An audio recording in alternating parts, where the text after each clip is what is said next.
Hello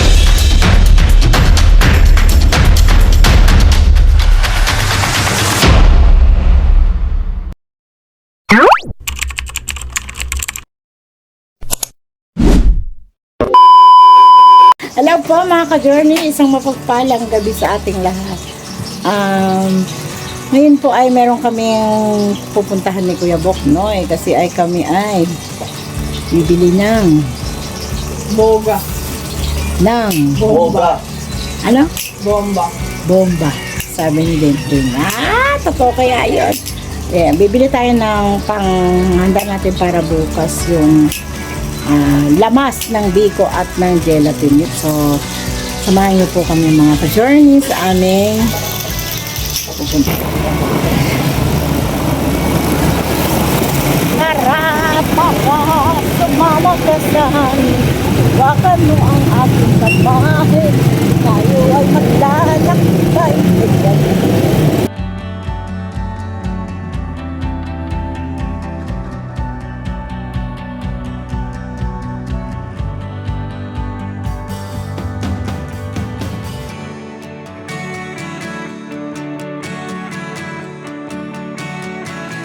Bili tayo ng malagyan. Si Kuya Boknoy po ay nandoon. Doon. Dalawa kuya, dalawa. Andoon, nag-parking siya. Ayan, di ba? Kahit gabi na, pero hindi pa naman masyadong mabili.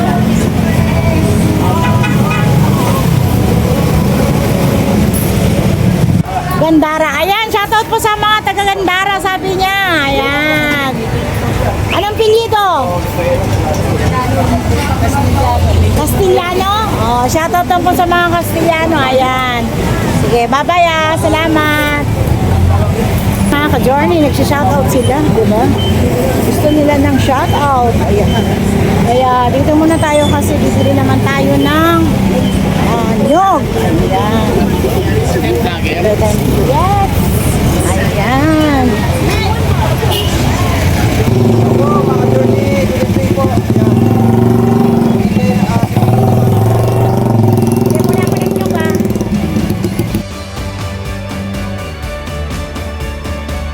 Po dito ay 40 to 50. Ayan, 45. 45, 30, 55. Ayan. Dito tayo sa 40. Dalawa po. May anis kayo, kuya? So, wala silang anis. Kailangan natin maghanap ng anis. Mga ka-journey, kailangan natin bumalik doon para bumili ng anis. Oh, shout out! Shout out! Oh, sige, shout out! Shout out kay Tanggol! Yan ang mga babait na bata. Shout out kay Jarang! Yan! Ayan! Diba? Nakabili na ako ng yan. Tapos, meron din pong sa biko. At ayun ang magandang babaeng tindera. O, diba? Shout out! Silent viewer! Ayan po, subscriber yan. O, sige. Lahat mahal. 195 lang! Kasama na yung aking Yes! Ito na yung matipid na nanay, di ba? Chinap-chop yung gulay para makatipid tayo. Kasi isa tayong Pinoy. Hey niya. Ganda ng tindera, no? Uy, malit na bagay. Diba ba? Dito lang tayo sa Rockstar Bright Fish sa Bagumbong Tulo. Tayo lang kayo. Yan mga subscriber yan. Sa Rua City, sa mga kamag-anak ko yan. Mga Ilongga, shout out. Sa mga Ilongga. Yes. Ilongga. Alam niyo, dalaga yan, ha? Ay, siyempre. Masugit po siya naming subscriber noon pa. Ayan. Ayun tayo. Tayo. Tama. Pahingin naman. Bawal kayo to. Ay, bawal pala sa akin. Okay na. Ako mga ka-journey, uwi na kami. Tapos na kami nakapamili. Ayan o. Hindi mo ulit. Yung ano lang yan, yung lulutuin ngayong gabi, yung tulad nung biko. Kasi ngayon namin lulutuin yun kasi pagbukas pa, medyo matagal kasi lulutuin ang biko mga ka-journey. Medyo mahaba-habang trabaho kasi yun eh. Kaya yun ang unahin namin ngayon para bukas. Sabi ko naman mas masarap kainin pagka malamig. Malamig na. No, kaya? Tama na. Sa iyo na yung iba. Oh. So yun po mga ka-journey, babalikan po namin kayo, no? At magmumotor na ako, mag-drive na ako mga ka-journey. Alright? Happy birthday! Happy birthday! Happy birthday, Pau Pau! Happy birthday, Pau Pau! Happy birthday, Pau Pau! Happy birthday! Happy birthday! Happy birthday, Pau Pau! Happy birthday, baby Tinay! How old are you? How old are you? Dali, how old are you? How old are you, baby? How old are you na? Baby, how old are you, baby? Yeah, happy birthday, baby Tinay. Happy birthday, Princess Marijen. Happy birthday. Happy birthday, anak. Happy birthday, love you, Papa. So yun na nga po mga ka-journey naming minamahal ay 12 o'clock na ng madaling araw. So yun, kinantahan na natin si Princess Marijen ng happy birthday. Kasi matagal siya nakatulog din mga ka-journey. Naglalaro lang siya ng naglalaro dito eh. Ang tayong gising lang namin, ang tayong gising lang ngayon ay ako, si Dindin kasi nga nagluto nga ng wiko. Yun, tapos inintay na rin namin talaga na mag alas 12. Tapos yun, kinantahan namin, nagising bigla yung bata. So ngayon no, mga ka-journey ay yun ang message ko sa aking bunsong anak, no, na ipinagkaloob ng Panginoon Diyos sa amin. So yun, medyo madamdamin, no, madamdamin yung tagpong ito mga ka-journey. Bagaman natawa ako, patawa-tawa lang ako, pero totoo, medyo emotional ako, no, mga ka-journey ng minamahal. Kasi kung matatandaan ko noong si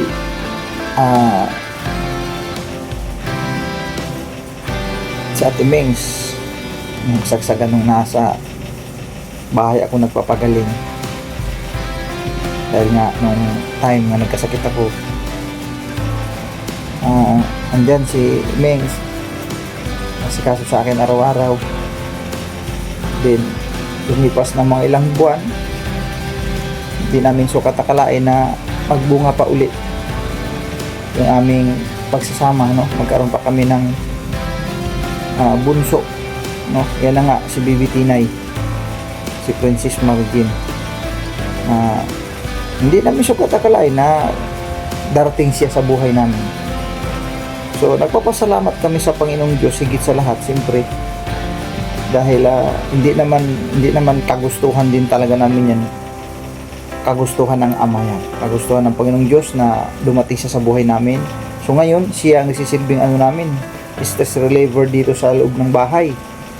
Lahat ng kuya at ate niya natutuwa sa kanya, lalo pa sa ngayon na yung kakulitan baga niya, no. Normal naman sa isang bata din kasi talaga yung ganun, na maging makulit, pero nakakawala ng pagod.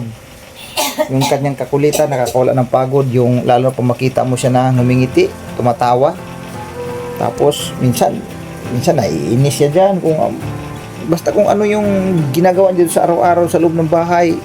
May tagpong na umiiyak, naiinis siya dyan sa mga kuya niya, kasi minsan ginugulo din kasi ng kuya niya. Minsan naman pagka yan may pasayaw-sayaw yan sa dito, kasi marunong na siya sa mga pagtugtog, may tugtog, sumasayaw-sayaw sa dyan. Kumbaga sa araw-araw ng aming buhay dito sa loob ng bahay, kasi nga palibasa wala naman akong trabaho sa kumpanya, dito lang ako sa bahay. Siya talaga ang nagsisilbing stress reliever namin dito, kasi siyempre di naman biro din yung nandito ka lang sa bahay araw-araw, nakakayamot din Pero kapag ka nandiyan si Baby Tinay, tuwang-tuwa kami, masaya kami, naiibsan yung aming lungkot, yung aming boring dito sa loob ng bahay. Masaya kami. At higit sa lahat, nagpapasalamat kami sa Panginoong Diyos dahil yun, 2 years old na siya. Hindi namin namalayan na 2 years old na pala si Baby Tinay. Parang kailan lang, mga ka-journey. Parang kailan lang. Ang laki niya na. Marunong na nga siya magsalita no? May mga part na may mga ibang words na ang nabibigas niya na ng buo.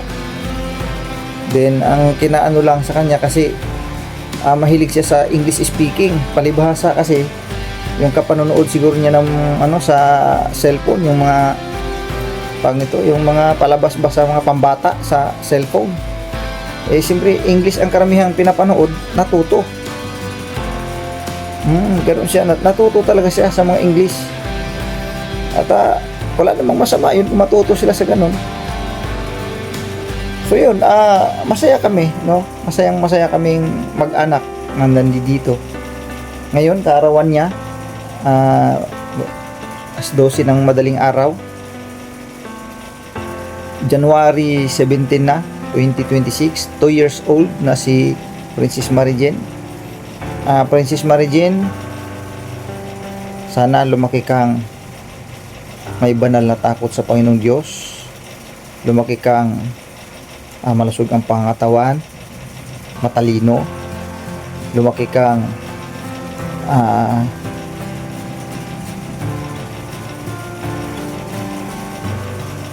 mapagmahal sa mga kapatid, sa mga magulang mo. At siyempre higit sa lahat, hindi makakalimot sa paglilingkod sa ating Panginoong Diyos. Yun kasi ang pinaka-importante, anak. So, yun. Mamaya, no, kasi umaga na mamaya, tuloy yung ating hindi naman kami naghanda ng marami kasi hindi naman natin kailangan yun ng sobrang dami. Saka ilan lang din naman ang amin pong bisita siguro mamaya. Hindi ko pa nga din alam kung sino-sino Pero ang alam ko, may darating dito yung mga brothers and sisters natin, may pupunta dito, mga iilan-ilan. So, siyempre kahit pa paano, mayroon tayong man lang, no?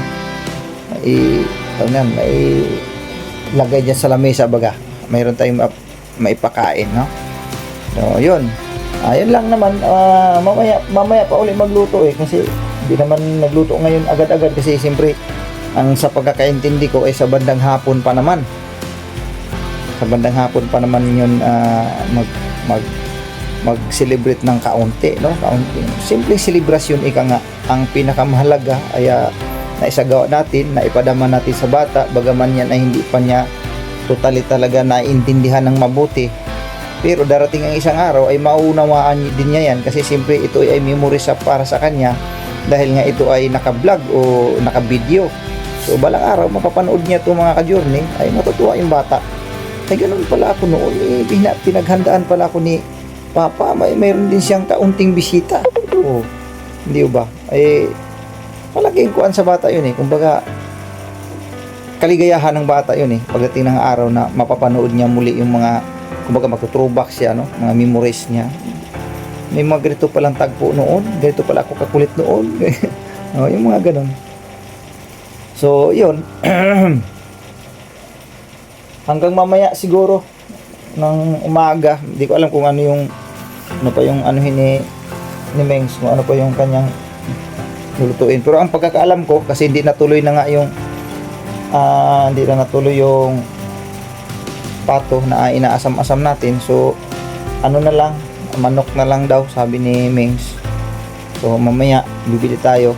So, yun lang. Simpleng handaan, simpleng okasyon, pero makabuluhan. Dahil ito ay memories ng aking anak na si Princess Mary Jane. Yan. So, yun lang mga ka-journey. Maraming salamat po sa pagsama nyo po sa simpleng vlogs na ito. At God bless po sa ating lahat. Salamat po sa inyo pong walang sawang panunood at suporta sa amin pong mga videos, simpleng videos, no? Sa aming mga pagbablog araw-araw, family vlog, yan, daily routine namin dito sa bahay.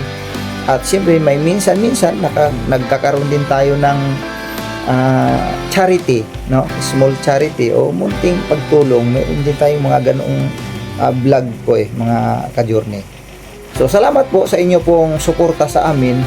Hindi po kayo nagsasawa na manonood sa aming mga video, mga videos sa aming po mga vlogs araw-araw. Alright. Salamat po ng napakarami sa mga sponsors, mga viewers, silent viewers, sa atin pong pagsama-sama sa araw-araw ng ating buhay. Thank you po sa inyo mga ka-journey naming minamahal. Alright, go lang!